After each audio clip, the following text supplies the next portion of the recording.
കഥക്കൂട്ട് ടേഴ്സിലേക്ക് സ്വാഗതം. ലീല ശ്രീധരൻ എഴുതിയ ചെറുകഥ പറയാൻ ബാക്കി വെച്ചത്. പച്ചപ്പ് നിറഞ്ഞ വയലുകൾ താണ്ടി ട്രെയിൻ അതിവേഗം ഓടിക്കൊണ്ടിരിക്കുകയാണ്. അയാൾ ജനലരികിലെ സീറ്റിലിരുന്ന് പുറത്തേക്ക് നോക്കി. റെയിൽവേ ട്രാക്കിനപ്പുറത്ത് വൃക്ഷങ്ങൾ തിരക്കിട്ട് പിറകോട്ട് ഓടി മറയുന്നു, വലിയ ഒരു ഓട്ടപ്പന്തയത്തിൽ എന്ന പോലെ. പുറത്ത് നല്ല വെയിലാണ്. കമ്പാർട്ട്മെന്റിനുള്ളിലെ ഫാനിൽ നിന്ന് ആവി പറക്കുന്ന ചൂട്. പ്രൗഢിയോടെ തല ഉയർത്തി നിൽക്കുന്ന കരിമ്പനക്കൂട്ടങ്ങൾക്ക് പിറകിൽ പടിഞ്ഞാറൻ ചുരം തീച്ചൂളയായി മാറിയിരിക്കുന്നു. പാർവതി കുനിഞ്ഞ് സീറ്റിനടിയിൽ നിന്നും ഒരു ബാഗ് എടുത്ത് പുറത്തു വെച്ചു. അതിൽ നിന്ന് ഫ്ലാസ്ക് എടുത്ത് ഗ്ലാസ്സിലേക്ക് ചൂടുള്ള ചായ അതീവ ശ്രദ്ധയോടെ പകർന്നു തന്നു. ഒരു പ്ലാസ്റ്റിക് പാത്രം തുറന്ന് 2 ബിസ്ക്കറ്റും. ട്രെയിനിലും വീട്ടിലെ പതിവുകൾ മുടങ്ങാതെ ശ്രദ്ധിക്കുകയാണ്. നീ ഒന്നവിടെ സ്വസ്ഥമായി ഇരിക്കു പാർവതി. വീട്ടിലും എപ്പോഴും തിരക്കിട്ട് ഓടി നടക്കുക തന്നെയായിരുന്നില്ലേ?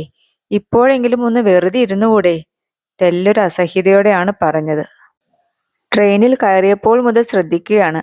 ഒരു ഭാഗമെടുത്ത് മുകളിൽ വെക്കും, കുറച്ചു കഴിഞ്ഞ് അതെടുത്ത് താഴെ വെച്ച് മറ്റൊന്നെടുത്ത് തുറക്കും. ആകെ ഒരു ഇരിപ്പുറയ്ക്കാത്ത അവസ്ഥ. എയർ പില്ലോ എടുത്ത് കാറ്റൂതി നിറച്ച് തൻ്റെ പിറകിൽ വെച്ച് തന്നു. അടുത്തതെന്ത് എന്ന് ഒരിടം ഓർത്തു നിന്ന ശേഷം അടുത്ത് വന്നിരുന്നു. അതേ, മറ്റന്നാൾ എപ്പോഴാ നമ്മൾ ഡൽഹിയിലെത്തുക? ഉച്ച കഴിഞ്ഞ് എത്തും. എത്രയോ തവണ ചോദിക്കുകയും പറയുകയും ചെയ്ത കാര്യങ്ങളാണ്.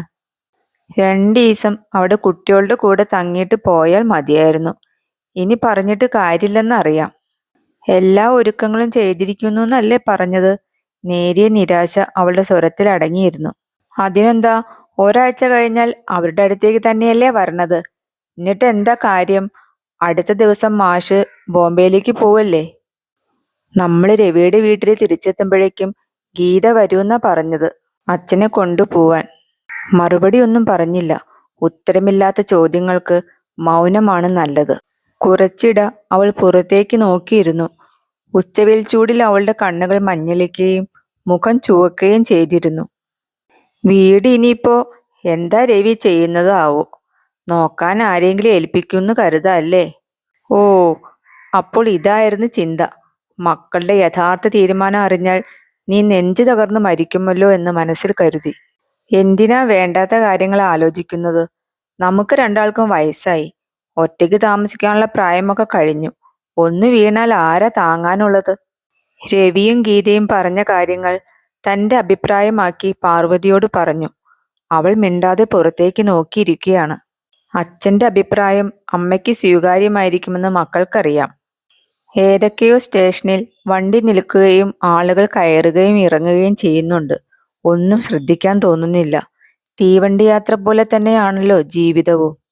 പല സ്റ്റേഷനുകൾ താണ്ടി മുന്നോട്ടുള്ള പ്രയാണത്തിൽ പരിചയപ്പെട്ടവർ ഇറങ്ങിപ്പോവുകയും പുതിയ യാത്രക്കാർ കയറുകയും ചെയ്യുന്നു. ഇടയ്ക്ക് വെച്ച് യാത്ര അവസാനിപ്പിച്ച് ഇറങ്ങിപ്പോകുമ്പോൾ സഹയാത്രികർക്ക് നേരിയ നൊമ്പരത്തിനിടയായേക്കാം. പുതിയ യാത്രക്കാരെ കണ്ടുമുട്ടുമ്പോൾ നൊമ്പരം മറവിയുടെ ഓർമ്മച്ചേപ്പിൽ ഒളിക്കുന്നു. തറവാട്ട് സ്വത്ത് ഭാഗിച്ചപ്പോൾ കിട്ടിയതാണ് 5 ഏക്കർ പറമ്പും പഴയ വീടും. പറമ്പിനെ സ്നേഹിച്ചും മണ്ണിനെ മെരുക്കിയെടുത്തും അതിൽ സ്വർണം വിളയിച്ചെടുക്കാൻ തനിക്കായി. നാട്ടിൻപുറത്തെ സ്കൂളിലെ ജോലിയും പറമ്പിലെ ആദായവും കൊണ്ട് കുടുംബത്തിലെ ഉത്തരവാദിത്തങ്ങൾ ഭംഗിയായി നിറവേറ്റാനായി. അമ്മയും അച്ഛനും പെങ്ങന്മാരും അടങ്ങുന്ന കുടുംബം. സഹോദരിമാരെ നല്ല കുടുംബങ്ങളിലേക്ക് വിവാഹം ചെയ്തയച്ചു. രാമൻകുട്ടി മാഷെ കണ്ടുപഠിക്കണം. നാട്ടുകാർ പറയുന്നത് തൻ്റെ ചെവിയിലും എത്താറുണ്ട്. ഒന്നും തൻ്റെ നേട്ടമല്ല, അച്ഛനമ്മമാർ വളർത്തിയതിൻ്റെ ഗുണമായിരിക്കാം. അതുമല്ലെങ്കിൽ അധ്യാപക വൃത്തിയുടെ മഹത്വം. ഇതിനിടെ രവിക്കും ഗീതയ്ക്കും നല്ല വിദ്യാഭ്യാസം നൽകി. അച്ഛനും അമ്മയും ഭാര്യയും മക്കളും അടങ്ങുന്ന തൻ്റെ കുടുംബം സ്നേഹവും സന്തോഷവും നിറഞ്ഞതായിരുന്നു. കൂട്ടുകുടുംബത്തിൻ്റെ സൗഭാഗ്യങ്ങളും കരുതലും അനുഭവിച്ചാണ് രവിയും ഗീതയും വളർന്നത്. വണ്ടിയുടെ താളത്തിനനുസരിച്ച് മനസ്സ് സഞ്ചരിച്ചുകൊണ്ടിരിക്കുകയായിരുന്നു. യാത്ര കഴിഞ്ഞ് ഡൽഹിയിൽ തിരിച്ചെത്തുമ്പോഴേക്കും പുതിയ മാറ്റങ്ങൾ ഉൾക്കൊള്ളാൻ പാർവതിയെ സജ്ജമാക്കണം. അവിടെ വെച്ച് മക്കളുടെ ഭാവി തീരുമാനങ്ങൾ അവളെ അറിയിക്കണം. 50 വർഷത്തെ ദാമ്പത്യ ജീവിതത്തിനിടയിൽ പാർവതിയെ പിരിഞ്ഞു കഴിയേണ്ടി വന്നത് വളരെ കുറച്ച് ദിവസങ്ങളായിരിക്കും. എന്തെങ്കിലും സ്കൂൾ വക കടലാസുകൾ ശരിയാക്കാൻ തിരുവനന്തപുരത്തോ മറ്റോ പോകുമ്പോൾ മാത്രം. മറ്റെവിടെ പോയാലും പാതിരാത്രിയായാലും വീട്ടിൽ തിരിച്ചെത്തും. അതായിരുന്നു പതിവ്. ഇനി ഓർക്കാൻ കൂടി വയ്യ. എങ്കിലും ഒന്നും പുറത്തു കാണിക്കരുത്. മക്കളോടൊപ്പം കുറച്ചു ദിവസം താമസിക്കാം എന്ന സന്തോഷത്തിലാണ് പാർവതി. അതുവരെയുള്ള കാര്യങ്ങളെ അവൾക്കറിയൂ. പാർവതിയെ കാര്യങ്ങൾ പറഞ്ഞ് ബോധ്യപ്പെടുത്തണം. താൻ പരാജയപ്പെടാൻ സാധ്യതയുള്ള ദൗത്യമാണ് മക്കൾ ഏൽപ്പിച്ചിരിക്കുന്നത്. കഴിഞ്ഞ തവണ അവധിക്ക് വന്നപ്പോഴാണ് രവി ആദ്യമായി ഇക്കാര്യം സൂചിപ്പിച്ചത്. ഏറെ നേരത്തെ പഠന ക്ലാസ്സിന് ശേഷം. അച്ഛാ, നമുക്ക് തോട്ടമൊക്കെ ഒന്ന് ചുറ്റി നടന്നു വരാം. രവിയുടെ ചോദ്യം തന്നെ സന്തോഷിപ്പിച്ചു. കുട്ടിക്കാലത്തും അവൻ ഇങ്ങനെയായിരുന്നു. സ്കൂൾ വിട്ടു വന്നാൽ പറമ്പിലൂടെ തന്നോടൊപ്പം നടക്കും. വീണ് കിടക്കുന്ന തേങ്ങ പെറുക്കിക്കൂട്ടാനും ജാതി മൂപ്പത്തിയോ എന്ന് നോക്കാനും സമർത്ഥനായിരുന്നു. വൻ നഗരങ്ങളിലെ ജീവിതം അവന്റെ അഭിരുചികൾക്ക് മാറ്റം വരുത്തിയിട്ടില്ല എന്നത് തന്നെ ഏറെ ആഹ്ലാദിപ്പിച്ചു. മണ്ണ് ചതിക്കില്ലേ മോനെ. കൊടുക്കുന്നതിലേറെ തിരിച്ചു നൽകാൻ ഭൂമിക്ക് മാത്രമേ കഴിയൂ. ഗീതയ്ക്കുള്ളത് കൊടുത്താലും നിനക്കും നിന്റെ കുടുംബത്തിനും സുഖമായി ജീവിക്കാനുള്ള വക ഈ പറമ്പിൽ നിന്ന് കിട്ടും. തന്റെ സ്വരത്തിൽ കുറച്ച് ഗർവ് കലർന്നിരുന്നോ എന്നൊരു സംശയം. മണ്ണ് ചതിക്കില്ലായിരിക്കും, പക്ഷേ പ്രായം അച്ഛനെ ചതിച്ചേക്കും. ഒരിട നിർത്തി രവി തുടർന്നു. അച്ഛനും അമ്മയ്ക്കും വയസ്സേറി വരികയാണ്. ഇവിടെ ഇനി തനിയെ താമസിക്കുന്നത് ബുദ്ധിയല്ല. എവിടെയും തൊടാതെയാണ് രവി പറഞ്ഞത്. അതോർത്ത് നീ പേടിക്കണ്ട. ഇനിയും ഒരു 10 കൊല്ലം ഇതുപോലെയൊക്കെ അങ്ങോട്ട് കഴിയാനുള്ള ആരോഗ്യം ഇപ്പോൾ ഞങ്ങൾക്കുണ്ട്. പിന്നെ നിങ്ങൾ എന്നും അന്യനാട്ടിൽ കഴിയില്ലല്ലോ. ഇന്നല്ലെങ്കിൽ നാളെ ഇവിടേക്ക് തന്നെയല്ലേ വരിക. അവന്റെ ഉത്കണ്ഠ അസ്ഥാനത്താണെന്ന് വരുത്താനായി പറഞ്ഞു. അച്ഛനും അമ്മയും നാട്ടിൽ തനിച്ചാണെന്ന് ഓർത്ത് അവന് ദുഃഖമുണ്ട്. പാവം. ഞാനും ഗീതയും കൂടി ആലോചിച്ച് ചില തീരുമാനങ്ങൾ എടുത്തിട്ടുണ്ട്. നിങ്ങളെ വേണ്ട പോലെ ശ്രദ്ധിക്കാനാവുന്നില്ല എന്ന കുറ്റബോധം എന്നെപ്പോലെ തന്നെ അവൾക്കുമുണ്ട്. രവി ഒറ്റ ശ്വാസത്തിൽ പറഞ്ഞു നിർത്തി. അച്ഛനുമായി സംസാരിച്ച് വിവരം ഗീതയെ അറിയിക്കാൻ പറഞ്ഞിരിക്കുകയാണ്. അവൾ അച്ഛനെ വിളിക്കും. എന്താണാവോ കാര്യം? ഉത്കണ്ഠയോടെയാണ് ചോദിച്ചത്. കുട്ടികളുടെ പഠിപ്പും ഗീതയുടെയും ഭർത്താവിൻ്റെയും ജോലിയും മറ്റുമായി അവൾക്കും നാട്ടിൽ വന്ന് നിൽക്കാൻ പറ്റില്ല. എന്റെ കാര്യവും അച്ഛൻ അറിയാലോ. കോളേജിലെ ജോലിയും റിസർച്ചും മറ്റുമായി മീരയും ഡൽഹി വിടാൻ പറ്റാത്ത സാഹചര്യത്തിലാണ്. പിന്നെ വിവേകിന്റെ പഠിത്തം, ഭാവി. രവി വാക്കുകൾക്കായി വല്ലാതെ വിഷമിക്കുന്നുണ്ട്. മക്കളുടെ വേവലാതിയിൽ വേദനയോടൊപ്പം തന്നെ നേരിയൊരു സുഖവും അനുഭവപ്പെട്ടു. എവിടെയായിരുന്നാലും കാലമെത്ര കഴിഞ്ഞാലും തൻ്റെ മക്കൾക്ക് അച്ഛനമ്മമാരെക്കുറിച്ച് കരുതലുണ്ടല്ലോ. അത് മതി, അതുമാത്രം മതി ജീവിത സായാഹ്നം സന്തോഷപൂർണമാകാൻ. അച്ഛനെ അമ്മയോർത്ത് തൽക്കാലം നിങ്ങൾ വേവലാതിപ്പെടണ്ട. എന്തെങ്കിലും വയ്യായിക എനിക്കോ പാർവതിക്കോ തോന്നിയാൽ ഉടനെ നിങ്ങളെ വിവരം അറിയിക്കാലോ. 3-4 മണിക്കൂർ കൊണ്ട് പറന്നെത്താനുള്ള ദൂരമല്ലേ ഉള്ളൂ രണ്ടാൾക്കും. അവനെ സമാധാനിപ്പിക്കാനായി പുറത്തു തട്ടിക്കൊണ്ട് പറഞ്ഞു. അച്ഛൻ്റെ അമ്മയുടെയും കാര്യത്തെപ്പറ്റി മാത്രമേ അച്ഛൻ സംസാരിക്കുന്നുള്ളൂ, ചിന്തിക്കുന്നുള്ളൂ. കടുത്ത സ്വരത്തിൽ രവി പറഞ്ഞു. വാക്കുകൾക്ക് വല്ലാത്ത മൂർച്ച. വിശ്വസിക്കാനാവാത്ത പോലെ മകന്റെ മുഖത്തേക്ക് നോക്കി. സ്നേഹത്തിന്റെ ലാഞ്ചന തെല്ല് പോലുമില്ലാത്ത വിറങ്ങലിച്ച മുഖം. മകന്റെ ഈ ഭാവം തനിക്ക് അപരിചിതമാണ്. രവി, ഞാൻ എന്താ നീ ഉദ്ദേശിക്കുന്നത്? തെളിച്ചു പറയൂ. മകന്റെ സ്വരത്തിലെ അന്യത്വം മുറിപ്പെടുത്തിയ നൊമ്പരത്തോടെ ചോദിച്ചു. ഞാനും ഗീതയും കൂടി ഏറെ ആലോചിച്ചെടുത്ത തീരുമാനമാണ്. ഈ വീടും പറമ്പും വിൽക്കുന്നു. മുഖത്തേക്ക് നോക്കാതെ ഉറച്ച ശബ്ദത്തിൽ രവി പറഞ്ഞു നിർത്തി. മണ്ണിൽ ഉറച്ചു നിൽക്കുന്ന കാലുകൾ തളരുന്നുണ്ടോ? കൊടുങ്കാറ്റിന്റെ ആരവം ചെവിയിൽ. ചുറ്റും നിൽക്കുന്ന വൃക്ഷങ്ങൾ മുരൾച്ചയോടെ കറങ്ങുന്നു. എത്ര നേരം കഴിഞ്ഞു എന്നറിയില്ല. എന്തായാലും പെട്ടെന്ന് തന്നെ യാഥാർത്ഥ്യത്തിലേക്ക് തിരിച്ചു വരാനായി. ഇത് പറയാൻ ഇത്ര മുഖവരിയൊക്കെ വേണോ രവി? എന്താണെങ്കിലും നിങ്ങൾക്ക് അച്ഛനോട് തുറന്നു പറഞ്ഞൂടെ? തീരുമാനങ്ങൾ നല്ലപോലെ ആലോചിച്ച് വേണമെന്ന് മാത്രം. പെട്ടെന്ന് തന്നെ അവളുടെ സ്നേഹധനനായ അച്ഛനായി മാറാൻ കഴിഞ്ഞതിൽ അഭിമാനം തോന്നി. കരുത്തുകൊണ്ടും സ്നേഹം കൊണ്ടും ഇന്നും താൻ മക്കളേക്കാൾ മേലെ തന്നെ. വിദ്യാഭ്യാസവും ലോകപരിചയവുമുള്ള മക്കൾ ദുർബലരാണെന്നതിൽ ദുഃഖം തോന്നി. പ്രതികരിച്ചിട്ട് കാര്യമില്ലെന്നറിയാം. കീഴടങ്ങലാണ് ബുദ്ധി. ഇത്തരം സന്ദർഭങ്ങളിൽ മക്കളോട് പ്രതികരിച്ച സഹപ്രവർത്തകരുടെ തിക്താനുഭവങ്ങൾ പലതും നേരിട്ട് കണ്ടതാണ്.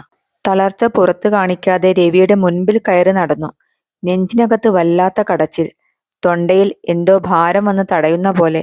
കണ്ണു നിറയുന്നത് മകൻ കാണാതിരിക്കാനായി കുനിഞ്ഞ് താഴെ വീണ് കിടക്കുന്ന കുരുമുളക് വള്ളികൾ കവുങ്ങിലേക്ക് ചുറ്റിവെക്കുന്നതിൽ വ്യാപൃതനായി. പടിഞ്ഞാറെ ചക്രവാളത്തിൽ സൂര്യൻ അസ്തമിക്കാൻ തുടങ്ങിയായിരുന്നു. രക്തം ചിന്തി വേദനയേറ്റ് പിടയുന്ന ആകാശത്തെ പിറകിലാക്കി സൂര്യൻ സാവധാനം മലയിടുക്കിൽ മറഞ്ഞു. എന്നും അസ്തമയം വേദന ഉളവാക്കുന്ന കാഴ്ചയാണ്. ശോകഗാനം മീട്ടിക്കൊണ്ട് ഒരു പറ്റം കിളികൾ ഉയരങ്ങളുടെ വിജനതയിൽ അപ്രത്യക്ഷമായി. പിന്തള്ളപ്പെട്ടു പോയ 2 കിളികൾ ഒറ്റയ്ക്കൊറ്റയ്ക്ക് പറന്ന് ദൃഷ്ടിയിൽ നിന്ന് മറയുന്നതുവരെ നോക്കി നിന്നു. പിന്നീടെല്ലാം പെട്ടെന്നായിരുന്നു. നാട്ടിലെത്തുന്നതിന് മുൻപ് തന്നെ ഇന്റർനെറ്റ് വഴി വീടും പറമ്പും വാങ്ങാൻ ആളെ രവി കണ്ടെത്തിയിരുന്നു. അവന്റെ ഭാഷയിൽ ഒന്നാന്തരം ജെന്യൂൻ ബയർ. സയൻസിന്റെ പുരോഗതിയിൽ അന്തം വിട്ട് നിൽക്കാനേ കഴിഞ്ഞുള്ളൂ. ബയർ ഇവിടെ നല്ലൊരു റിസോർട്ട് പണിയാനാണ് ഉദ്ദേശിക്കുന്നത്. ഹോം സ്റ്റേക്കും റിസോർട്ടിനും വരും കാലങ്ങളിൽ ധാരാളം സാധ്യതകളുണ്ട്. തനിക്ക് മനസ്സിലാവാനായി രവി വിശദീകരിച്ചു. പുറകിലെ വയലുകൾക്കക്കരെയുള്ള മല ടൂറിസം ഡിപ്പാർട്ട്മെന്റ് വന്ന് നോക്കിയെന്നും അവിടെ ടൂറിസം പാർക്കും വിനോദസഞ്ചാര കേന്ദ്രവും മറ്റും വരാൻ പോകുന്നു എന്നുള്ള വാർത്തകൾ താനും കേട്ടിരുന്നു. തീരെ വിലയില്ലാതെ കിടന്നിരുന്ന ആ കുന്നിൻ മുകളിലെ സ്ഥലങ്ങൾ പലരും നല്ല വിലയ്ക്ക് ഈയിടെ വിൽക്കുകയും ചെയ്തിരുന്നു. മകൻ വന്ന ആഹ്ലാദത്തിലും ആഘോഷത്തിനും ഇടയിൽ പാർവതി ഇതൊന്നും അറിഞ്ഞിരുന്നില്ല. രവി പോയ ശേഷം അമ്മയോട് പറഞ്ഞാൽ മതി എന്ന ഒരു നിബന്ധനയും അവൻ വെച്ചിരുന്നല്ലോ. 4 ദിവസത്തെ ലീവ് കഴിഞ്ഞ് മടങ്ങുന്നതിന് മുൻപ് രവി ഭാവി പരിപാടിയും തീരുമാനങ്ങളും തന്നെ അറിയിക്കുകയുണ്ടായി. വലിയ പ്രോജക്റ്റുകളും മീറ്റിങ്ങുകളും എക്സിക്യൂഷനും ഭംഗിയായി നടത്തി പരിചയമുള്ള മക്കൾക്ക് നാട്ടിൻപുറത്തെ ഈ ചെറിയ ക്രയവിക്രയം വളരെ നിസ്സാര സംഭവം മാത്രം. ഇതിലിത്ര ആലോചിച്ച് സമയം കളയാൻ എന്തിരിക്കുന്നു എന്ന് അവൻ സ്വയം പലതവണ പറയുന്നത് കേട്ടു. രവി ഡൽഹിയിലും ഗീത ബോംബെയിലും ഓരോ ഡീലക്സ് ഫ്ലാറ്റ് ബുക്ക് ചെയ്തിട്ടുണ്ട്. അച്ഛൻ്റെയും അമ്മയുടെയും പേരിൽ നല്ല ഒരു സംഖ്യ ബാങ്കിലിടും. അച്ഛന് സാമാന്യം നല്ല പെൻഷനും ഉണ്ടല്ലോ. അമ്മയെ പറഞ്ഞ് സമ്മതിപ്പിക്കുക എന്ന ദൗത്യം മാത്രം അച്ഛൻ ഏറ്റെടുത്താൽ മതി. എന്നാൽ ഇപ്പോഴും അച്ഛൻ്റെയും അമ്മയുടെയും പുനരധിവാസം എവിടെ എങ്ങനെയെന്ന് പറയാൻ മറന്നതായിരിക്കും എന്ന് ആശ്വസിക്കാൻ ശ്രമിച്ചു. എന്റെയും പാർവതിയുടെയും കാര്യത്തിൽ എന്താ തീരുമാനം? അവസാനം സഹി കെട്ട് ചോദിക്കുക തന്നെ ചെയ്തു. എന്താ അച്ഛൻ അങ്ങനെ ചോദിച്ചത്? അത് ആദ്യം തന്നെ ഞങ്ങൾ തീരുമാനിച്ചിട്ടുണ്ടല്ലോ. നിങ്ങളുടെ സന്തോഷവും സമാധാനവുമാണ് ഞങ്ങൾക്ക് വലുത്. മുഖത്ത് നോക്കാതെ പറഞ്ഞ വാക്കുകളിലെ ആത്മാർത്ഥക്കുറവ് മനസ്സിലാക്കാവുന്നതേയുള്ളൂ. അച്ഛൻ ബോംബെയിൽ ഗീതയോടൊപ്പം താമസിക്കുന്നു. അമ്മ ഡൽഹിയിൽ ഞങ്ങളോടൊപ്പവും. ആശങ്കകൾക്ക് തീരെ സാധ്യതയില്ലാത്ത, ഏവർക്കും സ്വീകാര്യമായേക്കാവുന്ന തീരുമാനമാണിത് എന്ന ഉറച്ച വിശ്വാസം രവിയുടെ സ്വരത്തിലുണ്ടായിരുന്നു. ചെറിയ ചെറിയ ആഘാതങ്ങളേൽപ്പിച്ച് പാകപ്പെടുത്തിയ ശേഷം വലിയൊരു മിസൈലാണ് ഇപ്പോൾ എറിഞ്ഞിരിക്കുന്നത്. അനങ്ങാനാവാതെ തുറിച്ചു നോക്കി നിൽക്കവേ രവി തുടർന്നു. എപ്പോൾ വേണമെങ്കിലും അച്ഛന് അമ്മയുടെ അടുത്തേക്കും അമ്മയ്ക്ക് തിരിച്ചും വരാവുന്നതല്ലേയുള്ളൂ. ഫ്ലൈറ്റിലാണെങ്കിൽ വെറും 3-4 മണിക്കൂർ. കുറച്ചു മുൻപ് താൻ പറഞ്ഞ വാക്കുകൾ കൂരമ്പുകളായി ഇരട്ടി ശക്തിയിൽ തിരിച്ചു വരുന്നു. ഇത് ആരുടെ ശബ്ദമാണ്? തനിക്കും മകനും ഇടയിലുള്ള അകലം ഏറെ വർദ്ധിച്ചിരിക്കുന്നു. ഇപ്പോൾ തികച്ചും അന്യനായ ഏതോ ഒരാളാണ് മുൻപിൽ നിൽക്കുന്നത്. ഓട്ടുരുളിയും ചരക്കുകളും പങ്കുവെക്കുന്നത് പോലെ ഒരു പങ്കുവെക്കൽ. തേച്ചു മിനുക്കി സ്വീകരണ മുറിയിൽ അലങ്കാരത്തിന് വെക്കാൻ മാത്രം. തേച്ചു മിനുക്കാൻ ആളില്ലാതെ ക്ലാവ് പിടിക്കുമ്പോൾ സ്റ്റോർ റൂമിലേക്ക് മാറ്റാവുന്നതേയുള്ളൂ. രാത്രി കിടന്നിട്ട് ഉറങ്ങാനായില്ല. മകൻ കൂടെയുള്ള സമാധാനത്തിൽ പാർവതി കിടന്ന ഉടനെ ഉറങ്ങിയിരിക്കുന്നു. മക്കളുടെ തീരുമാനം തൽക്കാലം അവൾ അറിയാതിരിക്കട്ടെ. ഇത്ര ഹൃദയശൂന്യരോ തൻ്റെ മക്കൾ? വയസ്സായ അച്ഛനമ്മമാർ മരണം വരെ ഒരുമിച്ച് തന്നെ ജീവിക്കട്ടെ എന്ന സാമാന്യ നീതിബോധം എന്തുകൊണ്ട് അവർക്ക് തോന്നുന്നില്ല? വാർദ്ധക്യത്തിലാണ് ഭാര്യ ഭർത്താക്കന്മാർ അന്യോന്യം ഇണയായി തുണയായി ജീവിക്കുന്നത്. സഹനത്തിന്റെയും അതിജീവനത്തിന്റെയും കടമ്പകൾ താണ്ടി കുറ്റപ്പെടുത്തലും പരിഭവങ്ങളുമില്ലാതെ വർഷങ്ങൾ ഊട്ടിയുറപ്പിച്ച ആത്മബന്ധത്തിന്റെ സാക്ഷാത്കാരം അപൂർവമായി മാത്രം കിട്ടുന്ന വരദാനമാണത്. സ്വത്തും പണവും പോലെ ഭാരിച്ച ഉത്തരവാദിത്വവും തുല്യമായി പങ്കുവെക്കുക. പുതിയ മാനേജ്മെന്റ് തിയറി പഴയ സ്കൂൾ വാദ്യാർക്ക് മനസ്സിലാക്കാൻ ഏറെ സമയം വേണ്ടിവരും. ഏറെക്കാലമായുള്ള അമ്മയുടെ ആഗ്രഹമാണ് ഹരിദ്വാറിൽ പോവുക എന്നത്.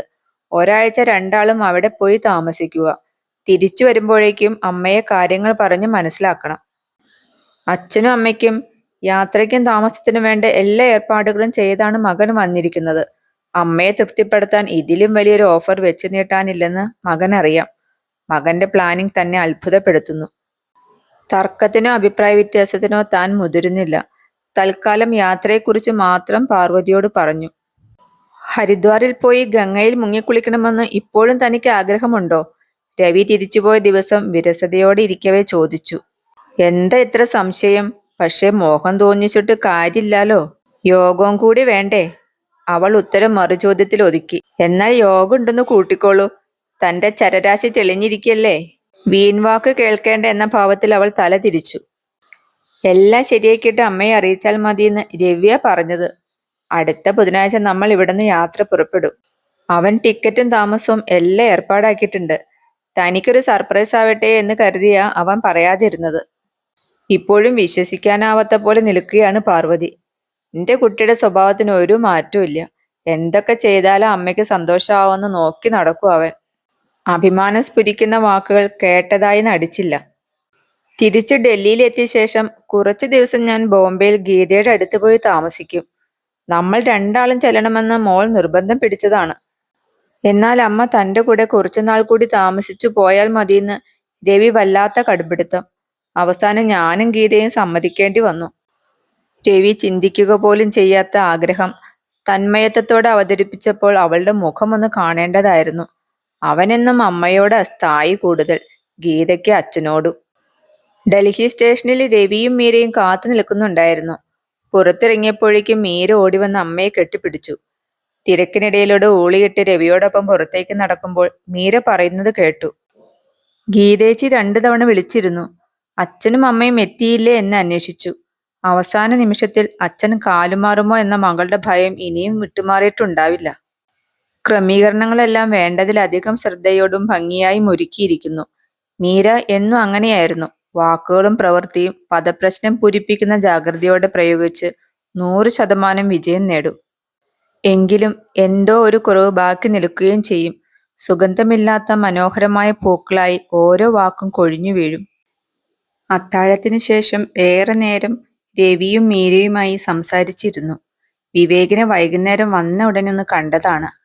ഹായ് അപ്പൂപ്പ, അമ്മൂമ്മേ എന്നു പറഞ്ഞ് ഒരാലിംഗനത്തിൽ അവൻ കുശലാന്വേഷണം ഒതുക്കി. മോനെവിടെ? മീരയോടാണ് ചോദിച്ചതെങ്കിലും രവിയാണ് മറുപടി പറഞ്ഞത്. അവൻ വരുമ്പോൾ വൈകും. പരീക്ഷയ്ക്കിന് ഏതാനും മാസങ്ങളേയുള്ളൂ. ക്യാമ്പസ് ഇന്റർവ്യൂവിൽ നല്ലൊരു കമ്പനിയിൽ കയറിക്കൂടിയാൽ രക്ഷപ്പെട്ടു. പണ്ടത്തെ കുസൃതിക്കുറുമ്പനെയാണ് ഓർമ്മ വന്നത്. പാടത്തും പറമ്പിലും അപ്പൂപ്പനോടൊപ്പം ചെലവഴിച്ചിരുന്ന അവധിക്കാലം. കുളത്തിൽ വാഴത്തടി മുറിച്ചിട്ട് നീന്തൽ പഠിപ്പിച്ചത്. കുളി കഴിഞ്ഞ് തല തുവർത്താതെ ഓടി വന്ന് അമ്മൂമ്മയെ വട്ടം പിടിക്കുമ്പോൾ അവൾ 2ാം മുണ്ടുകൊണ്ട് തല തുവർത്തി കൊടുത്തിരുന്നത് എല്ലാം ഇന്നലെ കഴിഞ്ഞതുപോലെ തോന്നുന്നു. അച്ഛനും അമ്മയും കിടന്നോളൂ. രാവിലെ 8 മണിക്ക് ഇറങ്ങണം സ്റ്റേഷനിലേക്ക്. മീര കിടപ്പുമുറിയിലേക്ക് കൂടെ വന്ന് ഒരുക്കങ്ങളെല്ലാം ഒന്നുകൂടി പരിശോധിച്ച് ഉറപ്പുവരുത്തി. യാത്രയിൽ കൊണ്ടുപോകാനുള്ള പെട്ടി പൊക്കിയും ഉരുട്ടിയും ബോധ്യപ്പെട്ട ശേഷം രവി അതൊരരികിലേക്ക് മാറ്റിവെച്ച് വാതിൽ ചാരി പുറത്തേക്ക് പോയി. AC ഓഫാക്കി ജനൽ തുറന്നിട്ടു. ബാൽക്കണിയിൽ പ്ലാസ്റ്റിക് ചട്ടിയിൽ നട്ടുപിടിപ്പിച്ചിരിക്കുന്ന ചെടിയിൽ മണമില്ലാത്ത പൂക്കൾ തലയെടുപ്പോടെ വിരിഞ്ഞു നിൽക്കുന്നു. ജനലിലൂടെ പുറത്തേക്ക് നോക്കി കിടന്നു. നിർജീവമായ ആകാശം. തൻ്റെ മനസ്സുപോലെ ഇരുട്ടുമൂടി കിടക്കുന്നു. വീട്ടിൽ നിന്ന് മാറിയതുകൊണ്ടാവും ഉറക്കം വരണില്ല, പാർവതി സ്വയമെന്നോണം പറഞ്ഞു. തനിക്ക് എണ്ണയുടെയും തൈലത്തിന്റെയും ഗന്ധമുള്ള മുറിയിലേ ഉറങ്ങാൻ പറ്റുമെന്നും ആയിട്ടുണ്ടാവും. ഇത്ര വൃത്തിയും വെടിപ്പുള്ള മുറി കിടന്ന് ശീലമില്ലല്ലോ. ഒക്കെ എൻ്റെ വീട് സ്വർഗം തന്നെയാ. അവിടെ മുക്കിലും മൂലയിലും നമ്മുടെ അച്ഛനമ്മമാരുടെയും കുട്ടികളുടെയും ശബ്ദവും ഗന്ധവും ഒക്കെ എപ്പോഴും തോന്നാറുണ്ട്. ഇവിടെ ഒരു യന്ത്രത്തിന്റെ ഉള്ളിൽ ഇരിക്കണ പോലെ. AC-യുടെ മൂളിച്ചയും പാട്ടും ഒക്കെ കൂടി. കടുത്ത ആലോചനയിൽ എന്ന പോലെ അവൾ നിശബ്ദയായി ഇരുന്നു വളരെ നേരം. എന്തായാലും വീട് വിട്ടുള്ള ഈ സർക്കിട്ട് അധികം വേണ്ട. ഏറിയാൽ 1 മാസം. ഒറ്റ ദിവസം കൊണ്ട് തന്നെ ഇങ്ങനെയായോ തോന്നല്. എന്നാൽ താൻ കുറച്ചൊന്ന് ബുദ്ധിമുട്ടും. എന്തായാലും കുട്ടികളുടെ കൂടെ ആണല്ലോ എന്ന സമാധാനം. മാഷ് ഗീതയുടെ അടുത്ത് കുറച്ചു ദിവസം നിന്ന് ഉടനെ വരണട്ടോ. എനിക്ക് അധികം പിരിഞ്ഞിരിക്കാൻ കഴിയില്ലെന്ന് അറിയാലോ. അവളുടെ ശബ്ദത്തിലെ നൊമ്പരം ഏറ്റുവാങ്ങിയ നെഞ്ച് ഒരു നിമിഷം ഒന്ന് പിടഞ്ഞു. ഒന്നും മിണ്ടാതെ ചെരിഞ്ഞു കിടന്നു. കണ്ണീർ ചെവിക്കുള്ളിലും തലയിണയിലും വീണുടയുന്നത് പാർവതി കാണില്ലല്ലോ. ഇനി നമ്മുടെ വീട്ടിലേക്കൊരു തിരിച്ചുപോക്കില്ല എന്ന് എങ്ങനെ പറഞ്ഞു മനസ്സിലാക്കും? അല്ലെങ്കിൽ ഇനി നമ്മുടെ എന്ന് പറയാൻ ഒരു വീട് തന്നെയില്ല എന്ന സത്യം ഒരു മനസ്സിലിട്ട് തേച്ചും മുടച്ചും വാക്കുകൾ മിനുക്കിയെടുക്കാൻ നോക്കി പരാജയപ്പെട്ടു. ഒരാഴ്ചയ്ക്കുള്ളിൽ ഏറ്റെടുത്ത ദൗത്യം നിർവഹിച്ചേ പറ്റൂ. അതേയ്, വിളി കേൾക്കാൻ തോന്നിയില്ല. മാഷ് ഉറങ്ങിയല്ലേ? വീണയുടെ വിഷ്ണുലോകം എന്ന് കേട്ടിട്ടുള്ളൂ. മാഷിന്റെ കാര്യം അതാ, ഭാഗ്യവാൻ. അവൾ എഴുന്നേറ്റ് വന്ന് പുതപ്പെടുത്ത് കാലിലേക്ക് വലിച്ചിട്ടു. ലൈറ്റ് ഓഫാക്കിയപ്പോൾ പുറത്തെ അന്ധകാരം വന്ന് ഗുഹയ്ക്കുള്ളിൽ എന്ന പോലെ ഞങ്ങളെ മൂടി. രാവിലെ രവി മുറിയിൽ വന്നപ്പോൾ അമ്മ കുളിച്ചൊരുങ്ങിയിരിക്കുകയാണ്. അച്ഛൻ എഴുന്നേറ്റില്ലേ? മകൻ കട്ടിലിൽ അമ്മയുടെ അടുത്ത് വന്നിരുന്നു. കുറച്ചു നേരം കൂടി ഉറങ്ങിക്കോട്ടെ എന്ന് കരുതി.